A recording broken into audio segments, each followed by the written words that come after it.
This is the story of Dadjedondji from Seneca Folktales and Legends by Arthur Parker.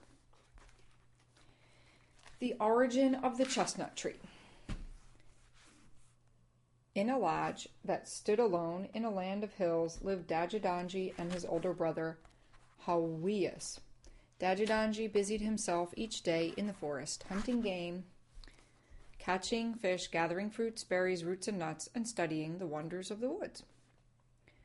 He prepared his own meals in the lodge and always ate them alone, for, strange to relate, his brother steadfastly refused to eat with him or, indeed, to eat in the presence of anyone.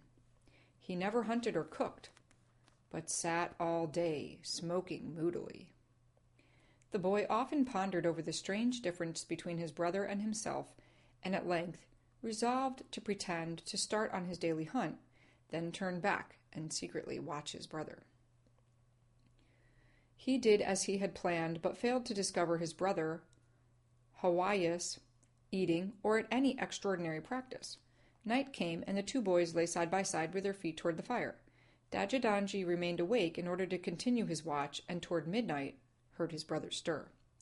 In his anxiety to spy upon him, Dadjedondji sat upright, and his brother, seeing him, dropped back upon his couch. Dadjedondji chided himself for his impulsiveness, and when, some time later, Hawiyas asked in an undertone, "Are you awake now?" he remained quiet and did not reply. Later, Hawiyas arose cautiously, believing himself unobserved, and crept to the side of the lodge. Dadjedondji was peeping through a hole in the skin that covered him. Hawiyas pushed aside a sheet of bark and drew forth a small kettle and a tiny bag. From the bag he took a small nut, from which he scraped a few shavings with a flint. Casting them into the kettle, he poured in a quantity of water, and shaking the kettle, placed it over the fire. The water soon began to heat, and as it did so, the kettle increased in size until a pudding was cooked, when he dipped it out, cleaned the kettle, shook it, and stored it away with the bag. Then he began to eat greedily, and, having satisfied his hunger, lay down and slumbered again. The next night, Dadjedondji concluded to try the experiment, and while his brother slept, crept to the hiding place, found the kettle and bag, and did exactly as his brother had done. He ate the pudding and found it most delicious.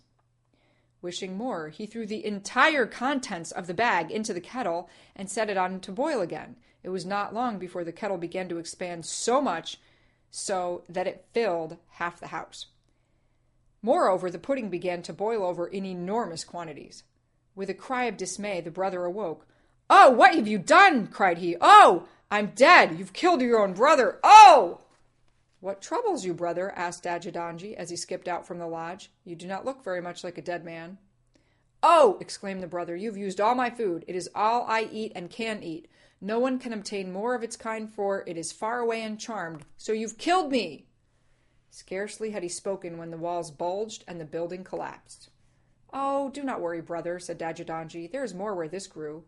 "Ah, yes, but no man can get it, use what magic he may." The brother raved throughout the remainder of the night, but Dadjedondji slept unmoved. When the morning came, Dadjedondji sprang from the ground and expressed his surprise at his brother's sober countenance. "Tell me the full history of your magical food," he commanded. Moodily the brother answered. "To the east is a great gap in the earth. Beyond it is a monstrous serpent whose poisonous breath kills all that comes where it blows. Should a man by chance escape him, beyond are two panthers. Should some cunning magician creep up unobserved, beyond, high in the tree that bears the wonderful nuts, is a witch whose very look makes men fall apart, and her 6 sisters devour their meat. So boast not, my brother, you cannot reach the tree. Know only this: you have killed your brother." Dadjedondji thought about it and said to himself, "All these things are strange. They are not right, neither are they in according with the ways I know about, and, therefore, I can conquer all these obstacles." Boldly he set out with his face toward the rising sun. After a day's journey, he came to a chasm that extended far beyond the eye's reach. "This is not right," thought the boy. So, whittling a doll from a soft chunk of decayed log, he threw it across the chasm and followed it with a running jump. He landed safely on the other side and immediately resumed his journey. For a time, He hurried onward and then nearly rushed into the yawning jaws of a big snake that leaped from a hidden cavern. "Oh, get out of my way," said Dadjedondji, flinging a wooden doll into its mouth. Presently from a thicket appeared two panthers.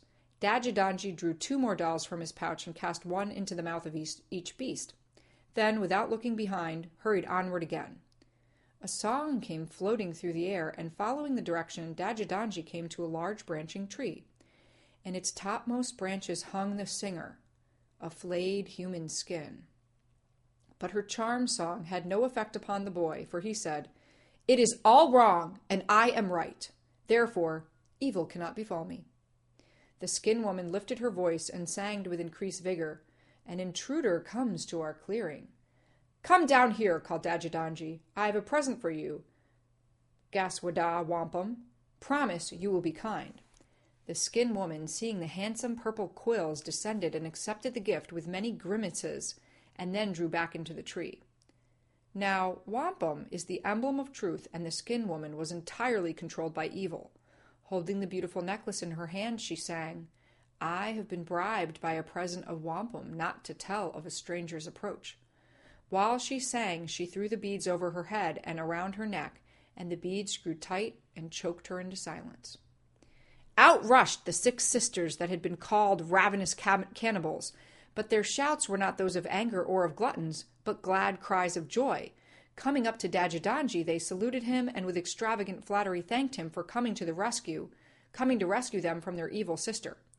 They gave him a great bag of brown nuts and sent him back on his journey. The great witch had now no food and perished. On his return, the panthers, angry at the deception he had practiced on them, pounced from the bushes. "Go away! You are not doing right. I never heard of panthers acting as you are. Are you not ashamed? Go now and never dare trouble men again. You are now free." The panthers, surprised at their intended victim's words, rushed off in fright. Dadjedondji continued his journey and rebuked the serpent and sent it wriggling to the nearest lake. Then he addressed the chasm. "O earth, why are you rent? This is not the way of doing things. I have never seen such fissures in my life before. Close up once again and let men enjoy themselves."